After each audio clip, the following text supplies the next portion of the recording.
Magandang araw po sa inyong lahat.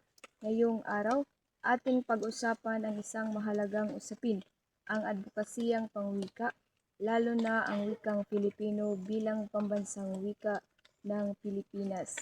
Hindi lamang ito instrumento ng komunikasyon, kundi simpleng pundasyon ng ating pagkakakilanlan bilang Pilipino at ating kultura.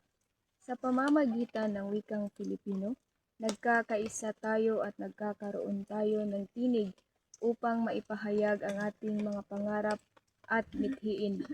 Ang wikang Filipino ay higit pa sa salita. Isa itong buhay na bahagi ng ating kasaysayan, kultura at pagkatao bilang isang bansa. Sa bawat kwento, tula at awit na sinasalita at isinusulat sa Filipino, na ipapasa natin ang ating mga tradisyon at paniniwala. Ngunit, sa kabila ng pagiging pambansang wika, nakikita natin na may mga banta sa paggamit nito.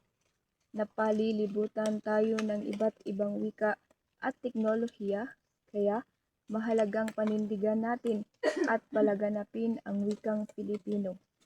Kapag ginamit natin ang sariling wika sa paaralan, tahanan at opisina, mas nagiging malinaw ang ating pag-unawa, nagiging mas matatag ang ating kultura, at mas napapalakas natin ang ating pagkakakilanlan bilang mga Pilipino.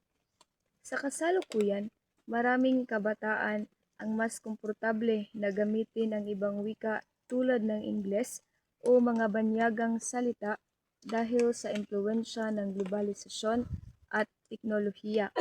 Madalas, ang wikang Filipino ay nagiging pangalawa.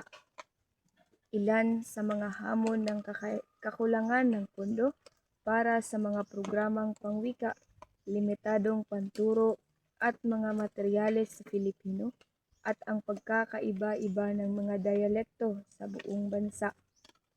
Kung hindi natin tutugunan ang mga ito, maaaring unti-unting mawala ang paggamit ng ating sariling wika, pati na ang mga kultura at tradisyong napapaloob dito.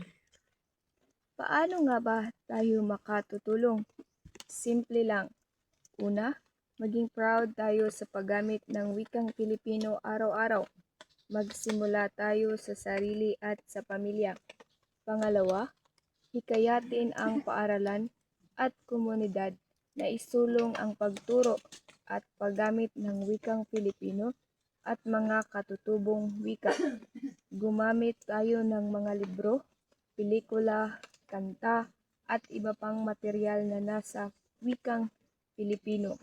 At panghuli, suportahan ang mga programa ng gobyerno at non-government organizations na naglalayong mapangalagaan at mapalaganap ang wikang Filipino. Ang wikang Filipino ay hindi lamang isang salita, kundi isang pamanang dapat nating ipagmalaki at ipagpatuloy. Hinihikayat ko kayong lahat na maging tagapagtanggol ng ating wika sa bahay, sa paaralan at kahit saan man. Sa huli, tandaan natin na ang wika ay kaluluwa ng isang bansa. Kapag ito'y ating pinangalagaan, pinagtibay rin natin ang ating pagkabansa. Ang wikang Filipino ang nagbubuklod sa atin bilang isang lahi, nagbibigay daan sa mga malalim na pag-unawa at pagkakaisa. Sa bawat salitang ating binibigkas at isinusulat sa Filipino, pinapatunayan natin na buhay, makulay at may dangal ang ating kultura.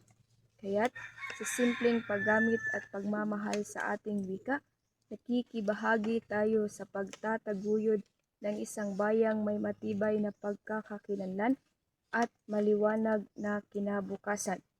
Isulong natin ang wikang Filipino para sa mas maliwanag at makulay na kinabukasan ng bawat Pilipino. Maraming salamat po at mabuhay ang wikang Filipino.